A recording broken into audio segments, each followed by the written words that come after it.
prior to coming to Stanford, Nick did a postdoc at Perimeter, and before that did his PhD with John Fresco at Caltech. And he'll be moving on in just a few months to a faculty position at UT Austin. So congratulations on that, and we're looking forward to hearing about your work. Cool. Thank you very much. Thanks for inviting me to speak.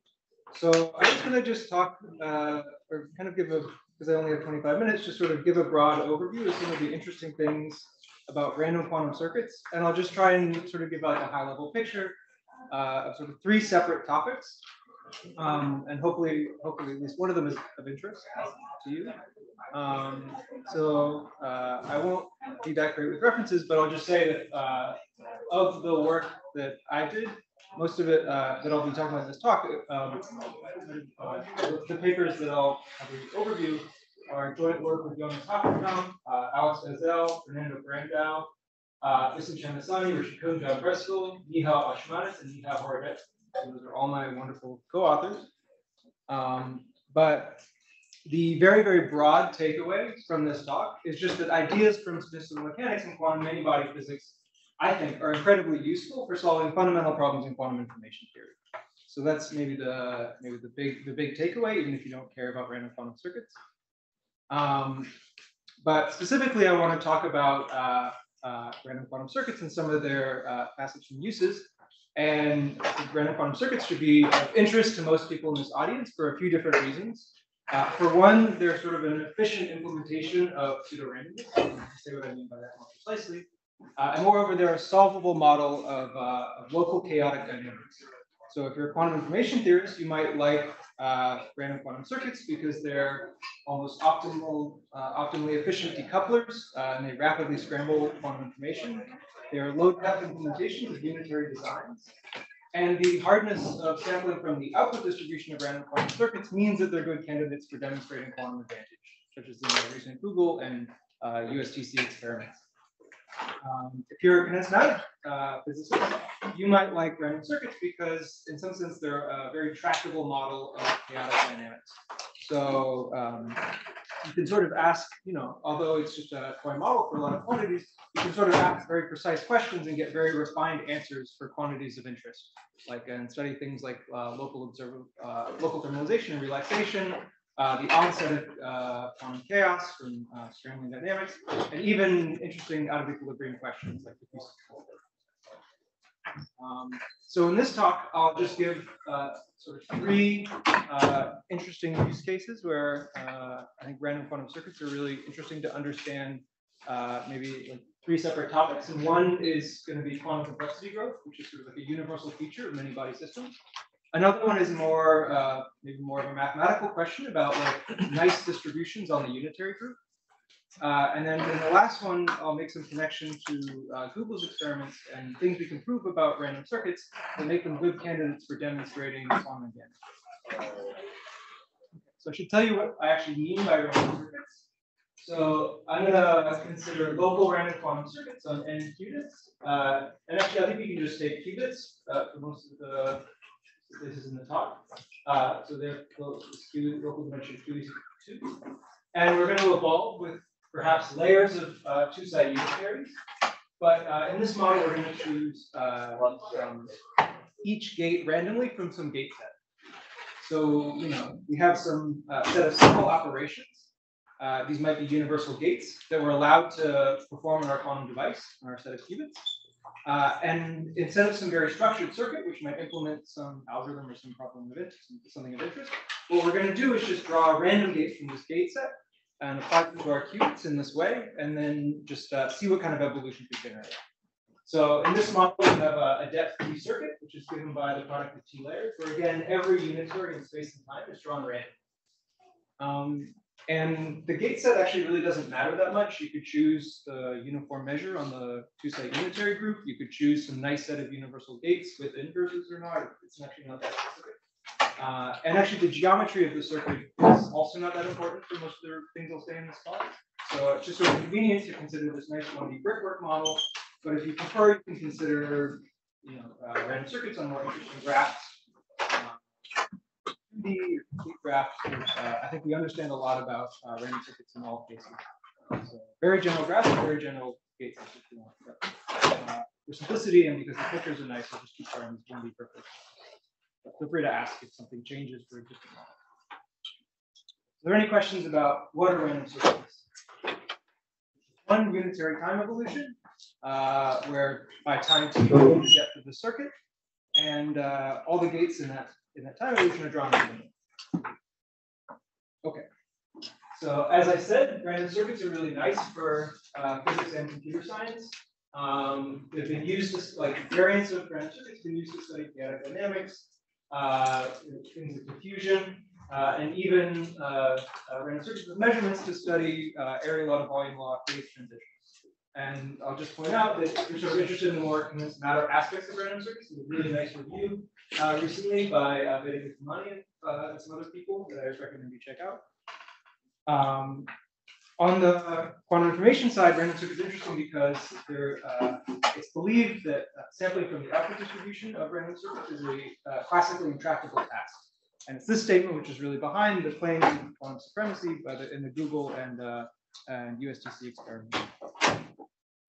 Okay, so in the first topic I'll talk about is this problem of understanding quantum complexity growth. So the thing of interest here is the quantum circuits complexity of a unitary. I'll tell you what that means.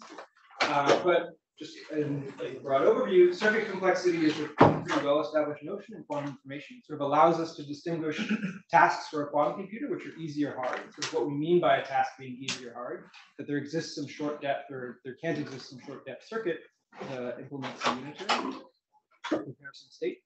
But there's been a lot of recent interest in circuit complexity in quantum many-body physics, where sort of the complexity of ground state wave functions allows us to distinguish topological phases of matter.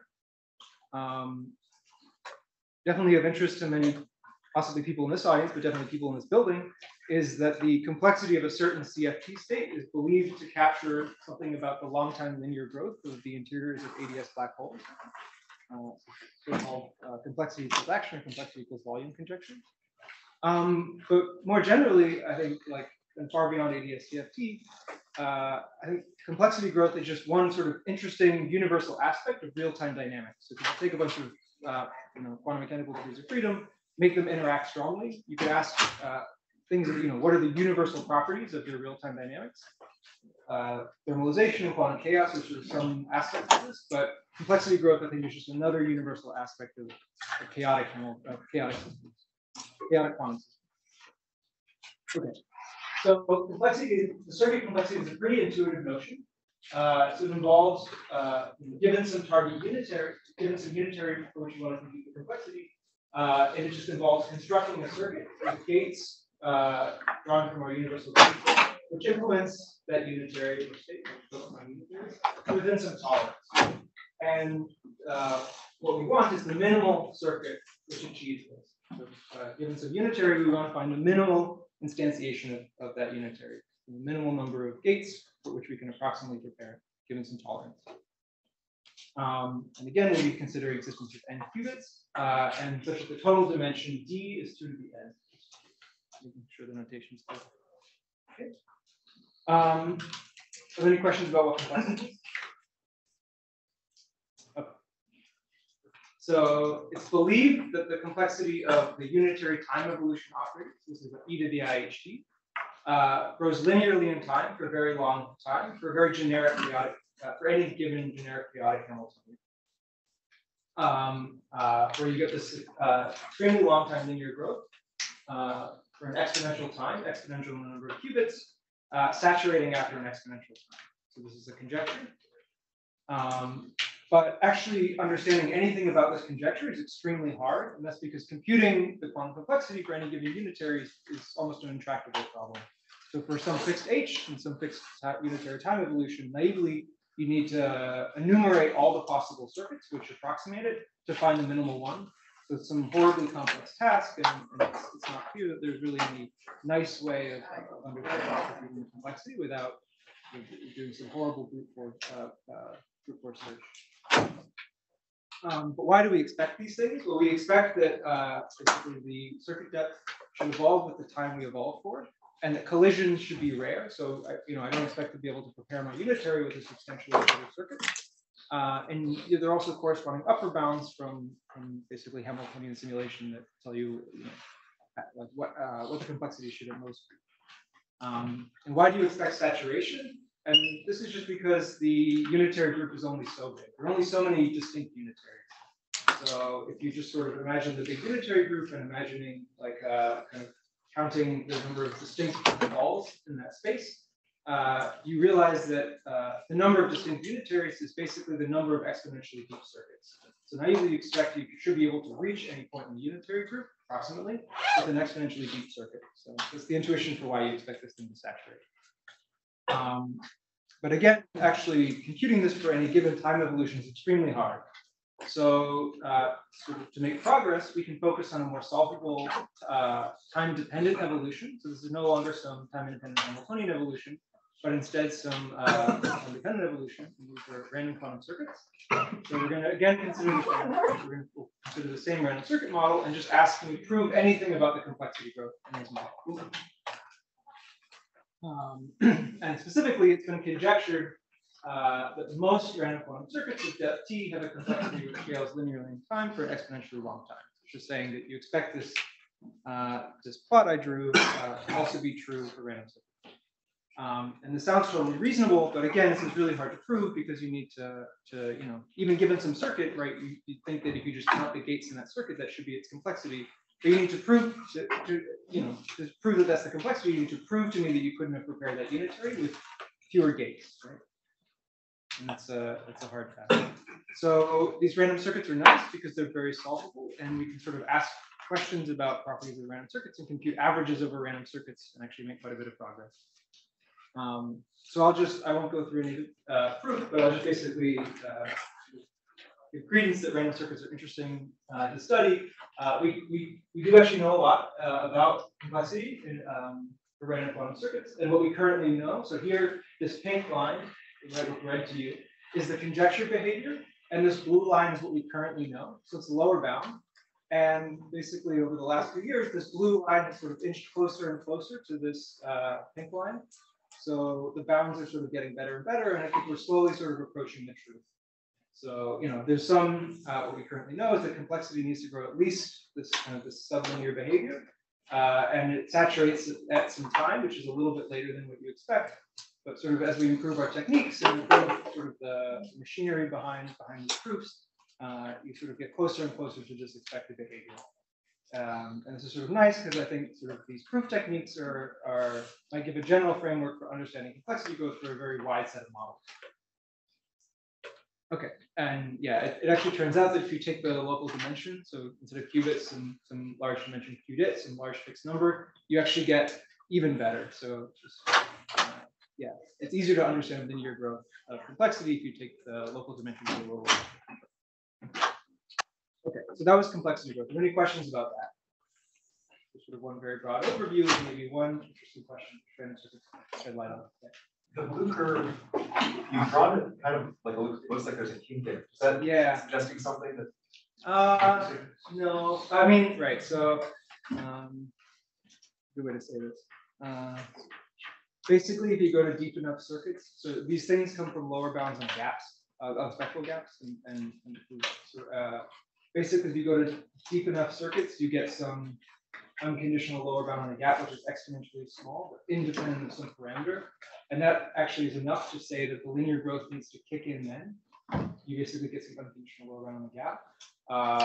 And it's enough to say that there's a linear growth, but it only kicks in at exponentially deep circuits.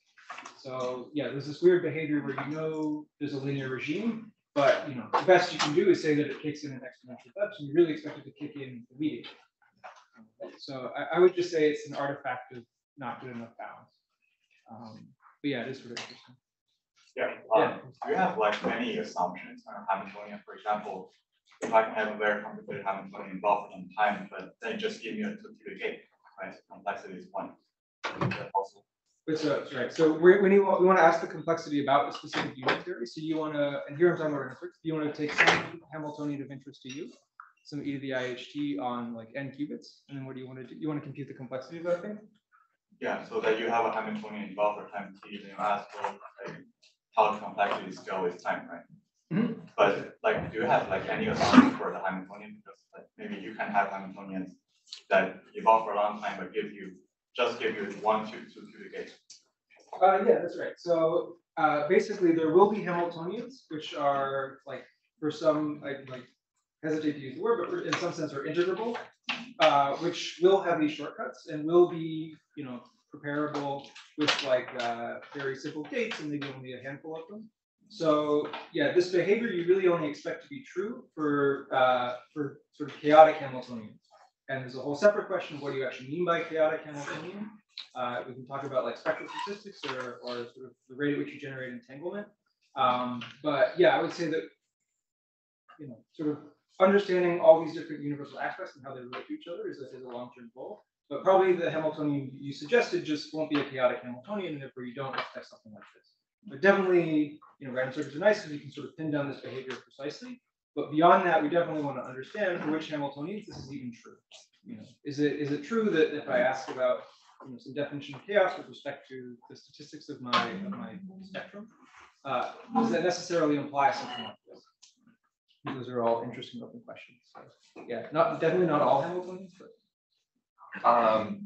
So you mentioned that computing the quantum complexity is hard because you can only get sort of an upper bound and inch it down as you make the circuit smaller and smaller. Why is the blue line a lower bound if all you can compute is the upper bounds? Yeah, well, right. So that was the statement that the easy thing to do is compute upper bounds. The hard thing, and the interesting thing to do, is compute lower bounds. So I would say the easy bound is obvious here. It's just this conjectured behavior, and then you want to say that this upper bound is actually the true behavior. Okay. So yeah, the lower bounds are very hard to prove and take a lot of unnecessary pages. But the rough idea is that you're using the fact that you don't just have a fixed evolution, but you have like an ensemble of evolutions that's like all possible, depth T random circuits. And then you can make statements with extremely high probability over that set of circuits that like the complexity needs to be at least this amount. So you do get lower bounds from these proof techniques, but yeah, as you correctly pointed out, they're a lot harder than others. Yeah, please. Shouldn't the slope always be decreasing as a function of t? Because you can make one unitary, you can just square it. Sorry, so is this a question about the pink line or the blue line? The slope of, either line, I think it should always be decreasing, right? Because if you can make one unitary, can't you just make the square of the unitary by doing it twice? So that gives you so that complexity is just twice the original. See what I'm saying? Like, I mean, like that's a true upper bound. I don't know how that implies like a lower but bound. I don't think it's possible for the complexity to ever increase, right? The slope of the complexity to ever increase. In reality, or given some. In reality, yeah. The true curve cannot possibly. No, absolutely. So doesn't that mean that you could improve the bound just by, since you know for a fact that the slope can't possibly increase, that would be some refinement that would. Yeah, so like this is a log plot, and maybe I should just give more details, and then you can like voice your objection. I think what you're suggesting, can you track this linear behavior back and extrapolate to 0? What doesn't work? And there is some fundamental reason why it doesn't work. This is a log plot. So what you're looking at here is basically a t goes to 1/5, and then it transitions to a linear behavior. I see. Definitely, I think there are points where if you know that the saturation is at some time, you can like sort of recurse that behavior back to get better complexity bounds. I don't think that works for anything I've shown here. And like if it did, it would imply some like gap result, which I think might not be true. But I'm happy to talk more about that. But yeah, I don't think. Yeah, definitely the true behavior shouldn't have some kink like this. And this is just an artifact of the proof technique, and I don't think the proof technique can sort of be improved using this late time result. Great. I think in the interest of time, let's see. Yeah. I mean, I'm fine. Yeah. Sort of like I'm fine dropping things if there's interest in certain topics. Yes. Sorry. No, that's great. How much time do I have? Like 10 minutes left? Go ahead. So we started at 15. So 10 minutes. That's fine. Yeah. I can skip the last thing if you're interested. Anyway, so the second thing is to study the second thing of interest for random quantum circuits is to study sort of a more abstract mathematical property And this is their convergence to basically nice distributions of the unitary group called unitary K designs. So this is basically asking when the set of random circuits sort of mimics the R measure in a very specific way. So I'll just sort of flash the precise definition before drawing some more intuitive pictures. But as you might have heard, there's some nice uniform measure on the unitary group, the space of all unitaries. We can ask about other distributions on that space. And one question of interest is how moments of those other distributions, like if they ever look R random to some approximation. And a precise way of quantifying what I just said is like with this notion of approximate K designs, where you basically ask if some other distribution on the unitary group looks like this uniform Haar measure up to the K moments. So we can define that in terms of these objects called K-fold channels and just ask when they're close. The more intuitive statement is just if I have some set of unitaries, some ensemble of unitaries, this might be a bunch of like random points all over my unitary group. The statement is that if I average over those, if I average some expression involving KUs and KU daggers over that set of points, it might be close, very close to or exactly equal to the average over the full space. So this is sort of like some weird set of points on the unitary group, which just looks like an average over the entire space, with respect to the Haar measure, as long as I only average like low enough polynomial expression. So this is the statement of a design, sort of allows you to use the complexity of fully Haar random unitaries with, just sort of without having to actually cover the entire space. I'll just skip this. But designs are extremely useful. They sort of show up all over quantum information, from decoupling, tomography, classical shadows, anti-concentration. There's sort of a plethora of applications. There's a subfield of UI that I encountered that hasn't made use of designs in some way. And the question of interest is just, what are good constructions of approximate designs for some arbitrary K moment? And so it's known that these random quantum circuits are good designs in that they kind of rapidly implement moments of a unitary group. But what's, I guess, still open is like, sort of, do these random circuits, are they sort of optimal implementation of design? Do they sort of give you moments as fast as possible? So it's sort of it's a conjecture that local random circuits form approximate designs in a depth which scales linearly in the system size and the moment K. So what's known is that this K is some high degree polynomial, which has sort of actually been improved over the years. 10 years ago, this was like a K to the 11, and now a K to the 5. But it's still open if there's a true linear behavior in the design degree K. And that's just sort of the statement that random quantum circuits are good generators of randomness in that they give you moments of the unitary group as fast as possible. And linear in K is as fast as you could expect. There's a lower bound. So this is one nice result. Random circuits are good generators of designs. And it also turns out that if you take the local dimension, so instead of qubits, you consider qubits as some larger dimension, you can actually approach this conjectured optimal behavior.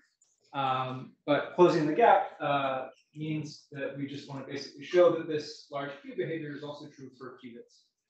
So Nick, here the lower bound is the easy thing to prove, and the upper bound is what you're trying to. Yeah, that's right. Yeah, it's not that hard to show that you can't do better than basically.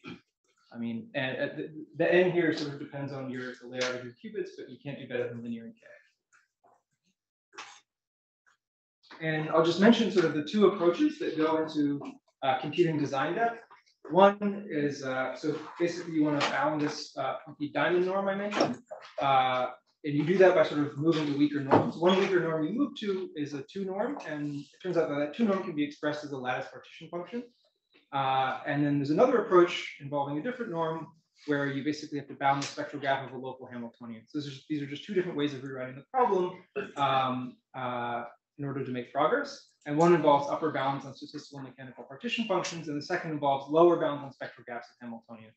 So these make connections to a lot of really nice ideas in statistical mechanics and quantum many-body physics. And just in the last 2 minutes, I'll just mention the last interesting use case of random circuits, and this is in the context of random circuit sampling and quantum advantage. So as you've probably heard, there are a few recent qubit experiments involving 2D random circuits, namely Google's experiments and the experiment of USDC. And the statement that the task they did was intractable amounts to the conjecture that the output distribution of these random quantum circuits, so this is a classical distribution over measurement outcomes, is hard to sample from on a classical computer. So it's known that basically exactly computing these probabilities of measurement outcome is worst case hard. But what you need to do is prove some approximate average case hardness. And one key ingredient for that is a statement about anti-concentration. Basically, your measurement outcomes aren't too concentrated around any one particular outcome. And the more formal definition of anti-concentration just involves basically bounding the variance of these output probabilities. And you want them to be small.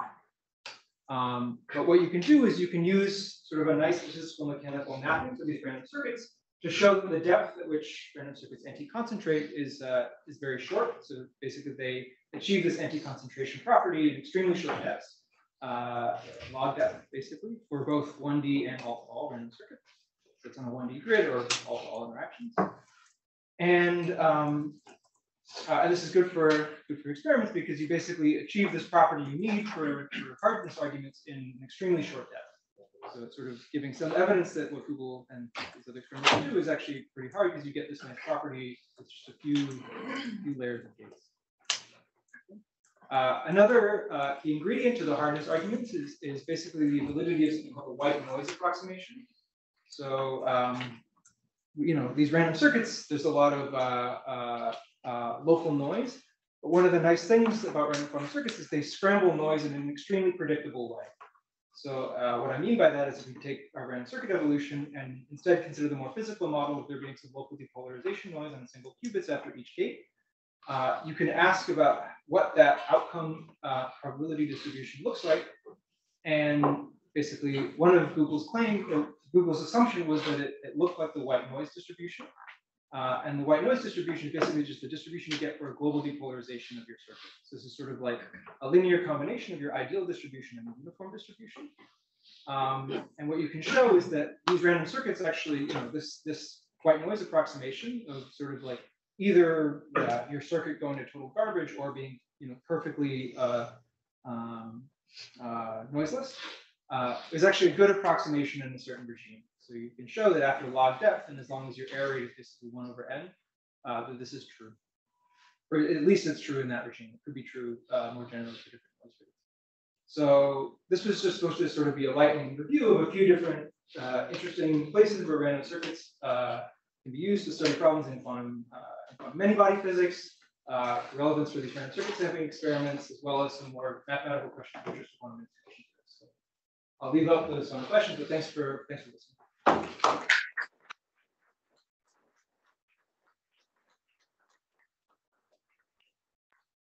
Great. So we have time for a few more questions, and as usual, we'd like to start particularly with questions from students. Yeah. So you flashed the results about kind of only needing log n depth for, to get like a hardness result for a random circuit sampling. Is there anything known about like the constant factor of that? Like I'm thinking like if you're building an experiment, you want to, that constant factor does become important. Yeah, actually, like hiding the data. Definitely, yeah. So I think one important thing, which I strongly believe, is that like computing constants, especially for these random circuit sampling experiments, is extremely important because there are times where you study random circuits and you get a constant that's like 10 to the 8, and other times you compute a constant and it's like 10. And those differences are extremely important for experiments. Really, the difference between like totally not achievable at all and like very practical. So yeah, in this case, we actually do know constants, and I think like these slides from the previous talk here, I even have those constants here. So you can upper and lower bound the depth at which you get anti-concentration, and it turns out the upper and lower bounds actually match up to the constant. So this is some precise constant, which is a function of q. It's like 5 or something. It's pretty good. Yeah. But yeah, that's the precise constant. And generally, I agree that computing constants for a lot of these things is important. But when you give talks, you don't want to bog down your equations with constants. Other questions?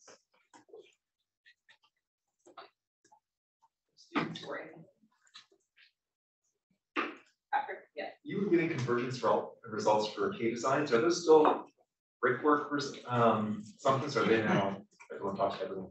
Yeah, that's a good that flash results. Right. So these specific depths were for brickwork circuits. So I can say what's known. So we know that this n goes to like n to the 1 over d for basically square lattices in capital D dimensions. So you do get something sublinear. It's not, you expect that complete graph random circuits, this n should go to a log n. That's still not known. So that's still open. Basically, it's actually really hard to show that you can show that complete graph random circuits do give you designs, but it's hard to show that they actually give you designs faster than one, despite being way more connected. It's just because sometimes they're easier to study and sometimes they're harder to study. So yeah, I would say the true behavior for complete graph is still not known, but it is known that basically any random circuit on any crazy graph, as long as that graph is connected, should give you designs. Basically, it's very easy to show as long as your graph has a Hamiltonian path. If you drop that assumption, you can still make progress, but very general gate sets and very general graphs that give results. Great. So with that, I think it would be good if we can start switching over speakers. There's one other question while we're switching over. I can see a camera on, I might ask one. So I'm actually curious, we talked about like the harshness of permitting and complexity. And I know for some computational problems, like you want to find the exact solution or approximate it or something that's higher than that. So or you are equally hard to estimate if I have some research test and sort of you estimate. I think it's even really hard to estimate. And this is for the circuit even getting like a rough idea still seems like it's some horrible sort of problem. You need to like count all possible circuits. Approximate your unitary to find all. I would say that like upper bound. So right, you know, like basically you can take some unitary, you can maybe some time evolution, you can cauterize it, and actually beat all those systems, and that gives you some circuit, you know, that number will upper bound. It's sort of like the lower bound part is seems like even like approximately low bound. Great. Let's thank Nick one more time.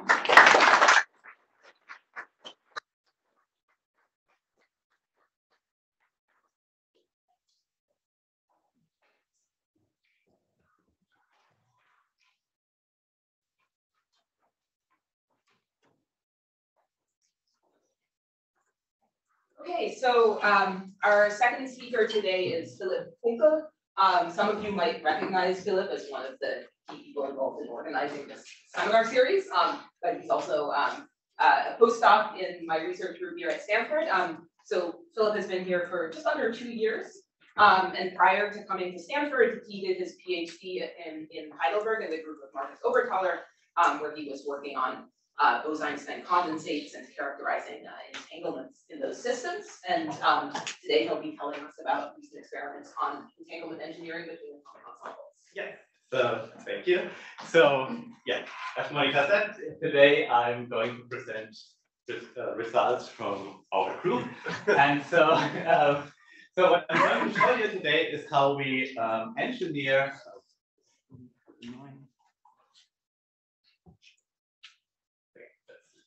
Okay, how we use an optical cavity to engineer entanglement structures between neutral atoms. And you might ask why are you interested in entanglement structures? And one of the reasons is there are all these quantum technologies that are kind of based around entanglement. But for example, so here are just 3 examples like metrology and computation. And for all of these, we want kind of optimize your entanglement structure in a little bit a different way. For example, if you go for metrology, you want to have kind of what's called these squeeze states. And these are basically entangled states where you have a global interaction between an ensemble of atoms. And then, for example, for quantum computation, you want more to have like what's called a cluster state, where the entanglement structure is encoded in kind of this connectivity of a graph. And there's also another thing like teleportation or quantum communication, where you want like strongly interacting pairs of particles So you have these bell pairs or these steering uncertainty.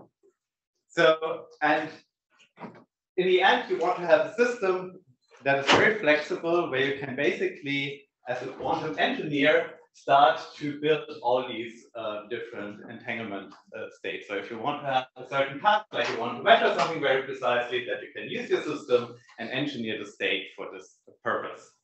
And so in our case, the system that we use are neutral atoms. And this is basically because neutral atoms are very flexible. So they are very scalable. So you can have a few of them, or you can have hundreds of thousands to millions of atoms. And so this is our platform where we want to have this flexible engineering of entanglement. And there are kind of two approaches to it.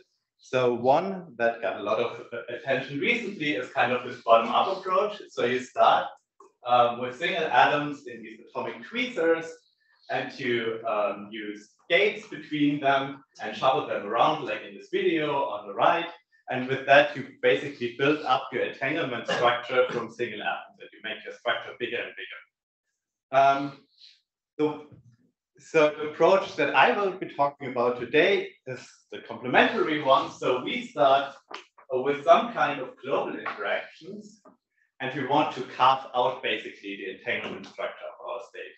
And so these global interactions, you typically find them so for neutral atoms in both Einstein condensates, or also in our system, like in cavity QED systems.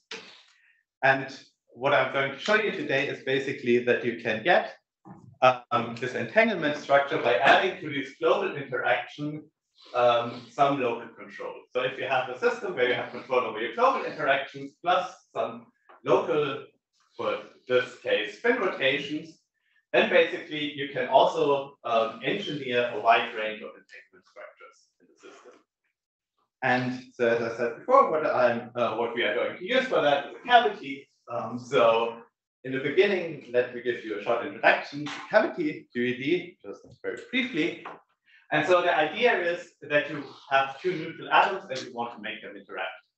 And as you probably know, neutral atoms are not very interactive, so they typically just have some short-range collisional interactions, but we want to have something that's long-range. And so one idea is that you could have it if both of these atoms are kind of like a two-level system, is that if one of them is in the excited states and this is decayed, that they could exchange a photon, because a photon can travel over long ranges. So this could be one way of generating long-range interactions. But in free space, this second atom will not pick up this photon, and so they will not communicate. And so the basic idea of cavity QED is that you build two mirrors around this two-atom system, and now you have a cavity field that is delocalized between these two mirrors, and the atoms basically interact with each other via this delocalized cavity field. And then in all these cavity QED systems, what is the figure of merit is this cooperativity. And this is basically if you have a coupling between your atoms and the cavity that is characterized by this G, and then and you have some loss processes. So one is your atom could scatter into free space, which is just your free space scattering rate for atoms, and also your cavity is never perfect, so it will also lose atoms over time, which is basically this cavity line with copper. And so the cooperativity is then basically the ratio of your coherent interactions divided by your interactions. And to go into a highly quantum regime, you want to have that this cooperativity is much larger than 1. And so just briefly, you can also rewrite this into more of a geometrical picture where you say, basically what you want to have is, as you might imagine, is you want to have very good mirrors, which is parameterized by the finesse of the cavity, and you want to have a very small waist at the position of the atom. So then you're comparing basically the waist of your light field to the scattering cross-section of the atoms. Okay, so this is just a very brief introduction to it. And so cavity QED has been around for a while and it's very successful in basically generating these all-to-all interactions between atoms. So one example is also that they have been used to generate these metrological useful states, actually here at Stanford, and it's also like one of the best systems to get these states. So they, in this system, there have been states that have been produced that have shown the most squeezing to date.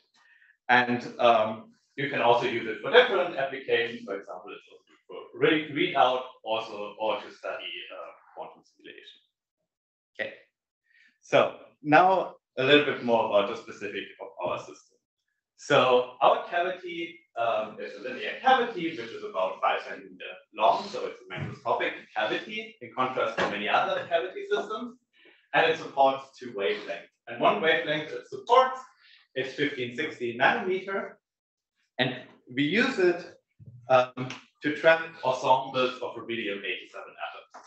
And on the right side, you see the important, for this talk, the relevant level structure of rubidium-87. And so it has here this well-known line at 780 nanometers. So since 1560 is much readily tuned from 780, basically you will collect rubidium-87 atoms at the antinodes of the 1560 lattice.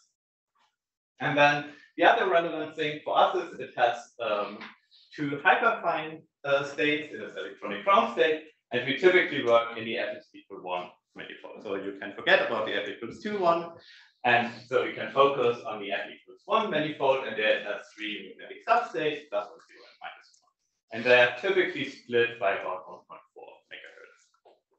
Okay, now to get to interactions in the system, what we this cavity also supports the second wavelength, namely 780 nanometer, and it's tuned in such a way that this 780 is not exactly on resonance with this 780 transition of rubidium, but it's detuned by about 11 gigahertz.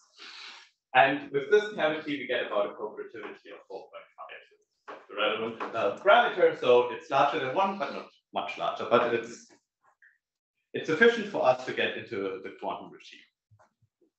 And so to initiate interactions, what we do is we need to drive the cavity, and we drive it in such a way also that if you imagine a 2-photon process where you absorb an atom from the dry field and emit one into the cavity, that this process is also off resonant. So we are off resonant from a single photon process, we are off resonant from a 2-photon process, and I will show you in a second how this then generates interactions. So again, we have here our cavity, and now we imagine that we prepare the atoms in the m equals 0 state. And so when we drive the cavity, so this is the energy splitting that we get from the linear Zeeman shift. So again, as I said before, we drive it in such a way that we are off resonant from 2-photon process. If you were resonant, then you would just start pumping atoms from 0 to the plus 1. But since we are off resonant from this 2-photon resonance and the cavity enhances light atom interactions a lot, what you can have is you can have a 4-photon process, where basically the intuitive picture is that one atom absorbs a photon from the dry field, emits a virtual photon into the cavity. This can be picked up by another atom, which then emits the photon back into the dry field. So on the photonic side, energy is conserved. And since the plus and minus 1 state have symmetric energy, you can couple basically these 2 states with each other. And so the important thing here, so you don't need to remember this 4-photon process, but the important thing about this slide is basically we can drive the cavity, and then we mediate this pair creation of flip-flop Hamiltonian between atoms. And this is inherently long range, so this will couple all atoms. And we can also rewrite this Hamiltonian, so you can write it as an interactions between spins. So it's then basically this XY Hamiltonian. And by changing the tuning here, we can change the sign of the interaction. So we get in this cavity system a great control over when we have interaction as well as over the sign of the interaction. And just briefly, this is how it looks like in our experiment. So this is one side of our cavity mirror, the other one is the enclosure, and then we have this all inside a vacuum chamber. And then we have these windows where we can basically couple in light to move the atoms or address the atoms at the end for imaging. But as you see here, this is kind of a microscopic thing. So this is not zoomed in with a microscope. Okay, so now let me show you how these interactions actually generate entanglement, or how these quantum dynamics look like. And so to do that, what we prepare is we prepare kind of a system of 4 ensembles of atoms inside the cavity. And from the left ensemble to the right ensemble is about a millimeter. So it's also kind of a microscopic distance. And each ensemble contains about 4,000 atoms. So we totally get 50,000. And since the cavity covers all of these atoms, for now, or in the beginning, it's good not to think about them in these 4 individual ensembles, but kind of as a collective split. So kind of in a collective picture. And we prepare all atoms, as I said before, in the M0 state. Now, when we switch on the interactions, we basically switch on this pair creation process in this picture here. And what you can see here that this is drawn in the linear Zeeman shift, but this is not a relevant energy scale because the linear Zeeman shift is not important for this pair creation process because it's symmetric in ±1. So let me draw it again in a rotating frame of this linear Zeeman shift. And then there is a second energy scale which is important for this dynamics, which is the second order Zeeman shift. And this shifts the 0 state compared to the ±1 state. It is basically an energy penalty you have for generating these ±1 atoms there. And now we want to visualize the Hamiltonian dynamics. So if we include the second order Zeeman shift into the dynamics, we get this Hamiltonian you see down here. And now we want to visualize the effect of this Hamiltonian. And for that, we use this kind of a spin sphere. And let me walk through it. It's because it's a bit unusual in one sense that, so typically you can plot the state on this fx, fy, fc spin sphere. Since this is a spin 1 system, there are more degrees of freedom which are encoded in these Q operators, which is called a quadrupole operator.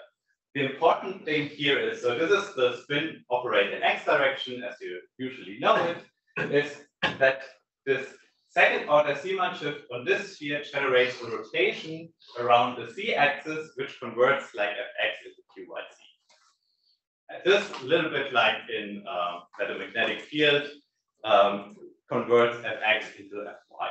It's the same principle here. The nice thing about this representation is that we can also represent this fx coupling term as kind of a shearing on this sphere. So we have one thing that generates a rotation, which is this q term, and this interaction generates a shearing on this sphere. And now, if they are equal strength, you can add them up, and you get to this kind of a phase space in a mean field picture. And now, if you're not familiar with the Q and all these quadrupole operators, you can just look at the top of the sphere, because when we prepare atoms in the M=0 state, basically we prepare atoms at the north pole of the spin representation. And so if you just look at it from the top, the important thing is that x and q by c are two non-commuting observables, so you can replace it by x and p. And when we prepare the state at the top, you see here that it basically has some quantum fluctuation, which is here represented by this area of the state. And so what the dynamics will do after some time is they will redistribute this fluctuation and squeeze the state in one direction at the cost of increasing the quantum fluctuation in an orthogonal direction. And this is what we use for entanglement generation. And so in our experimental sequence, what it means is, so we start out by using these interactions to generate the squeeze state. Then we switch off the interactions, and when we switch off the interactions, we start again having rotations here in this phase space. And then in the end, we want to measure something. So what we do is we couple these states, and what it does is it uses a spin rotation, which basically maps this observable X onto a measurable atom number difference between plus and minus 1. And so in the end, we then take a fluorescence image. And the nice thing, because our cavity is macroscopic, is that we can get a spatially resolved image of our atom. So here you see our 4 ensembles, and the population we measure in the minus, +1 and 0 state. And as I said, this X is basically mapped onto a difference between the plus and minus 1. So we can extract this operator in the space basically with spatial resolution. And so now we want to see that we actually have generated the state. And so what we do is we look at the fluctuations along this X direction by looking at the variance, and as a function of this rotation angle here. And for a coherent state, what you would expect that it's flat because it has this round shape, and it's normalized in such a way that we would always measure 1 in ideal case. And now when we do it for our experiment, what we measure is basically that we have reduced fluctuations at a certain rotation angle when we measure here this small axis, and we have increased fluctuations 90 degrees apart when we basically measure effectively a conjugate observable. And so this directly shows that we have quantum correlations in our system, and this state is already useful for quantum metrology. And especially because it has the spatial distribution, it's also, you can use it for some sensing of a spatially varying field. Okay. Now we want to see where the entanglement is, or we want to measure entanglement. And so just let me back up a bit how you would do it. And in general, if you want to detect entanglement experimentally, what you want to do is you want to define like 2 systems, A and B, and then you start measuring 2 conjugate observables in this system. Like in our case, it's these X and P observables. And then you know, because of the uncertainty relation, that there is a limit on how good you can measure these 2 observables, which is given by this variance product. So geometrically, what this means is if you have this X P phase space, basically you have some minimal fluctuations, which is given by a coherent state and here by this dashed line. And whatever you measure, the area of your state will be larger at this minimal fluctuations. But now, to detect entanglement, you ask the question, how good can I use my measurement results in system B to predict the measurement results in system A? Because this kind of states then that I have correlation in these conjugate observables, and I can get an entanglement criterion, which basically says if I can predict in both of them better than what I would expect from my uncertainty relation, then I have witnessed entanglement. And so here, basically, I need to have the sum of these 2 observables and the difference, and then quantum mechanically, basically, these 2 observables commute, so I get to this quantum mechanics free subspace. So again, I'm looking then at this area and this quantum mechanics free subspace, and if it's smaller than my coherent state, then I have shown entanglement. And so let's look how this translates into our system. So we now define A and B as the left and right half of our cloud. And so if we add everything up, we just get to our squeezing curve. And now, as I said before, now we have to subtract for the other observable. And if we subtract the measurement results from the right-hand side from the left-hand side, we basically get something that's flat. And that's because the cavity just couples to the symmetric mode of the atom. So in this anti-symmetric mode, it's still in a coherent state. And now we can basically check the entanglement witness, and looking here at the minimum and here at the conjugate observable, we just now average over multiple points to reduce uncertainties. Then we basically get to this equation, and we see that it is smaller than 1. And so with this, we have shown that the left and right-hand side are entangled, these atoms. And another way to see this is if you look individually, so if you just evaluate the variance on the left-hand side and the right-hand side individually, then you basically see that your squeezing is degraded. And this is also what you would expect from an entangled state. If you trace out one half of your system that you're entangled with, you end up with a more mixed state, and this, in this case, corresponds to something that is less squeezed. And now, so this is now how we engine that, or how we get to an entangled state with our interactions. And now I want to show you how we engineer entanglement. And the first thing we do is we want to disentangle the left and right half. And so what we do is we start again, we generate a squeeze state. And now we use that we can do local rotations in our state. So that we flip the right half of the spin by 180 degrees. And what this effectively does is that now our cavity couples to the initially anti-symmetric mode. So we have prepared the squeeze state in symmetric mode. We now flip the spin. And with this now, the cavity effectively couples again to something that is not squeezed. And then we can just use again, we can drive the cavity again and again induce interactions and generate a squeeze state also in this mode. And now if we look at it, this is basically what we see, that we now find squeezing curves in both modes. And now, why is this not entangled? So one thing you can check is if you check the entanglement witness, it will not say that it's entangled, but it's just a witness. So, this is basically one indication. The other one is that what we do here is kind of a spin echo pulse. So we basically echo away the interactions between the left and right hand side with this scheme. And also as a last step to show you that they are unentangled is if we now look at the left and right side individually, basically we see that there's no degradation of the squeezing. So we can now trace out these two systems and we find that squeezing. Okay, now we can also go the other direction and increase the entanglement. And this we can do if we have here in between, we include a 90-degree phase rotation. So basically we rotate the squeeze state here by 90 degrees. And so now what we get when we measure it is basically these two squeezing curves that are shifted by 90 degrees. And now the entanglement witness is much stronger between these two sides. So this basically increases the entanglement. And now also if you look, basically what we have is basically now it is quantum mechanics free subspace. We have a state that's really lies inside coherent state limit. And what this also is, just very briefly at the end, this is like the minimal instance of a cluster state.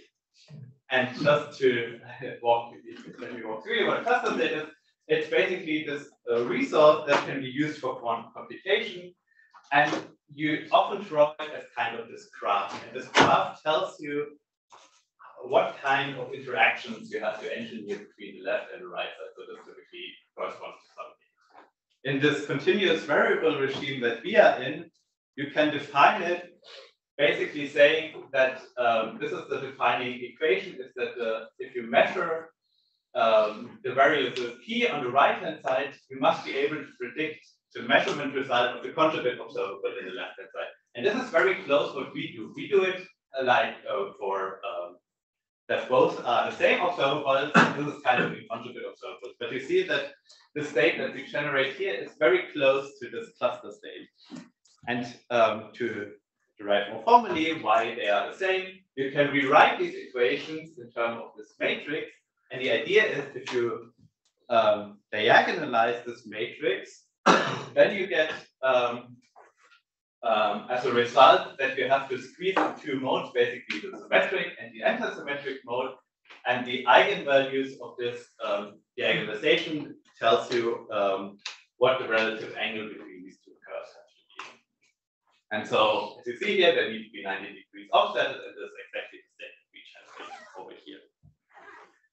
Okay, now just as a last thing, one bit complicated. So this is one more complication. So this is now cluster state, like a two-mode cluster state. We have 4 ensembles. So we can also go try to generate a 4-mode cluster state.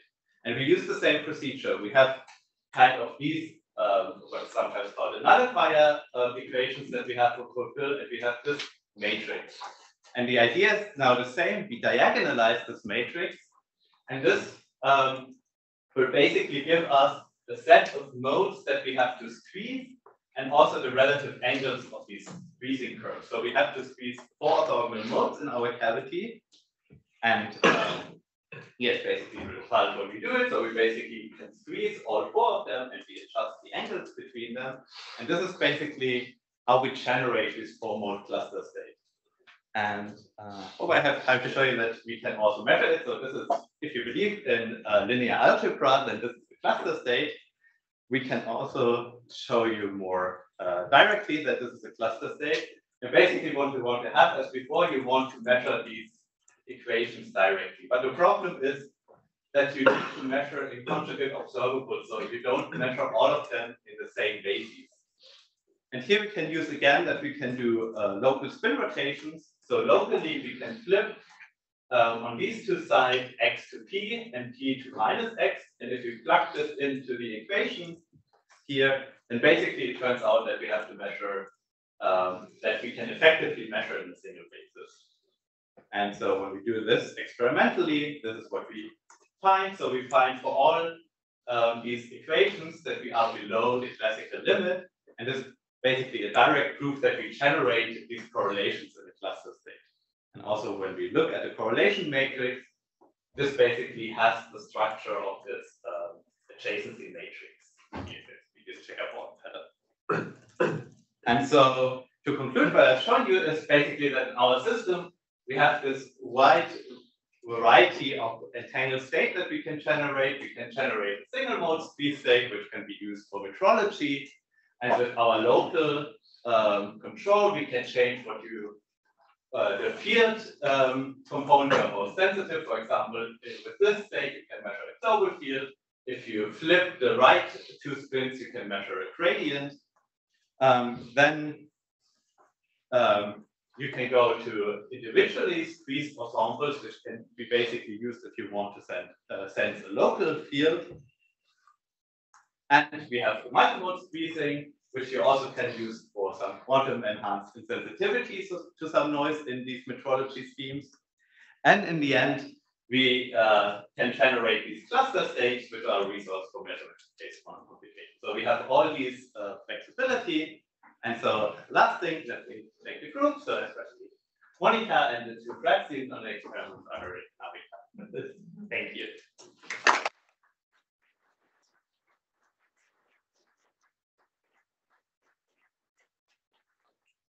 Thanks, Philip. So we have time for a few questions. Again, questions from students are particularly welcome. So I have a very simple question. So what's the prospect for going beyond 4 ensembles? And also, how do you pick how many atoms are in each ensemble? I'm assuming there's some optimization there. So basically, we want to have as many atoms as possible because our cooperativity is 4. And basically, when you have more atoms, you increase the effective collective cooperativity, which is then n times the single atom cooperativity. So this helps you to get to a good squeezing. But then there is an upper limit that if you have too many atoms, then technical noise comes in.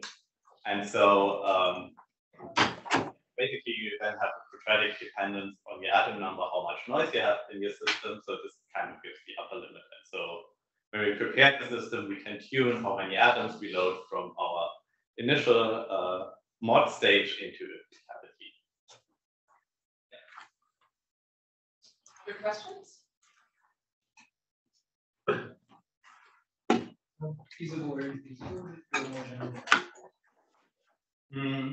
That's also what we're thinking about right now. This graph stage has the nice thing that if you diagonalize it, that it has this up-down structure. So if you go to graph states that are more complicated, it can happen that like one of them, like that you that they don't have the same prefactor. That like there's 1.75, one like something else. Like, but this basically means that you need to control the interaction strength of these sides. which is more complicated, but we think we can do it also with local rotations, but we have to work it out better. But in principle, this is a very general method. So if you have local control, we think you can generate much more complicated cluster states as well. Other questions?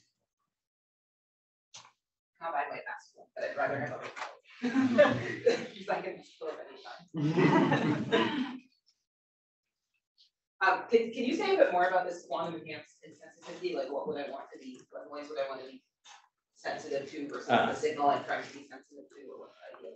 Okay, yeah. So the idea is that if you have a single mode free state and you tune, let's say you tune it in such a way that you are sensitive to the gradient of the field, then basically you tune this free state that we generate in this mode on such a way that your axis aligns to the effect of this field. But now you can have the effect that in the, like in, for example, the global field, you have a lot of noise. And this will also couple into the measurement of the gradient. And now the idea of this insensitivity is that you tune the anti-squeeze axis of this state along where the global field adds noise. And this in the end gives you a quantum insensitivity basically to your measurement. So in the multi-mode case, would that generalize to sort of measuring everything, every pixel except the global field kind of, or? So like just yeah, like yeah, and then use the offset and only measure the spatial variation? yes, that's true. Yeah, exactly. Yeah, question. Is there a general way to kind of quantify how much computational resource and power you have in a given cluster state? There is, or let me say, there is a certain limits you want to achieve for cluster states. So there's been some literature on how much squeezing you need to get to quantum error correction. And so we are not close to this. So this is about that you need 20 dB is sometimes the number of squeezing. So we have 3 dB, so we are kind of far away in this sense. But what I've shown in the beginning, that kind of cavities can give you these highly squeezed states, they have reached 20 dB. So it's not unfeasible that you can go there with this method. And then basically so this one limit I know that is basically this 20 dB limit. At that point, you can start thinking about quantum error correction in your circuit.